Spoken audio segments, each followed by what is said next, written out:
When I reflect on my journey, there are so many events and situations that pushed me a little here and a little there, and plenty of non-events where I stalled for a while, sometimes quite a while. But a few characteristics stand out. I was always deeply curious about how things worked. I wanted to know how everything and anything worked. But I was shy.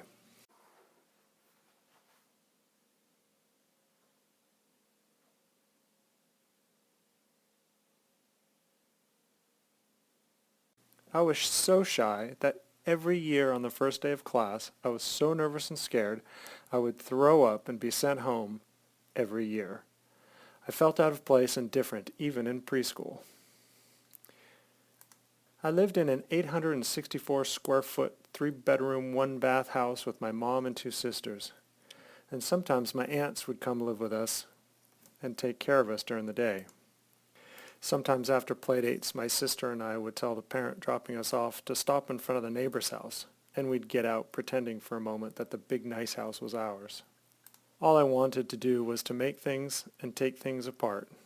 I built forts in the backyard with wood I would collect or borrow in the neighborhood and camp out overnight. I made go-karts out of skateboards and junk I'd find laying around and race it down our hill. I made rickety sailboats out of scraps of wood and cloth sails and take them down to the creek and watch them tip over or take on water. As I got older, I took engines apart and computers, anything I could get my hands on.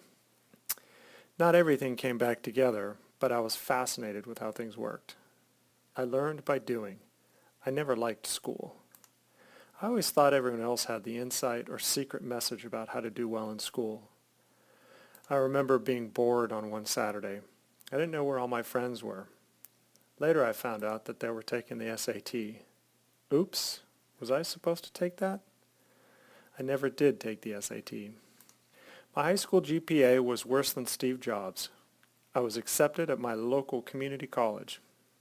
I lacked focus and confidence, and again it seemed like everyone else knew how to succeed at college, even community college, except me.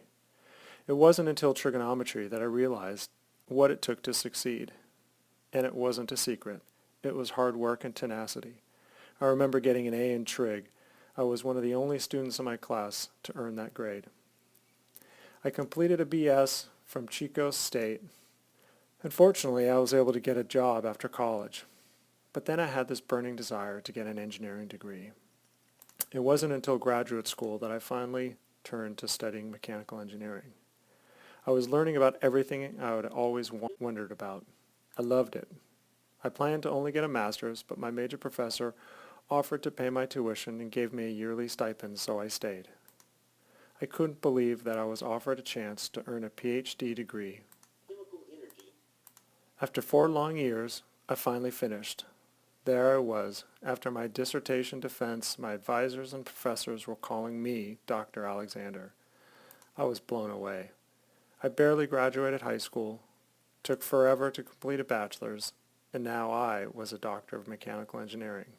This is really where I belong.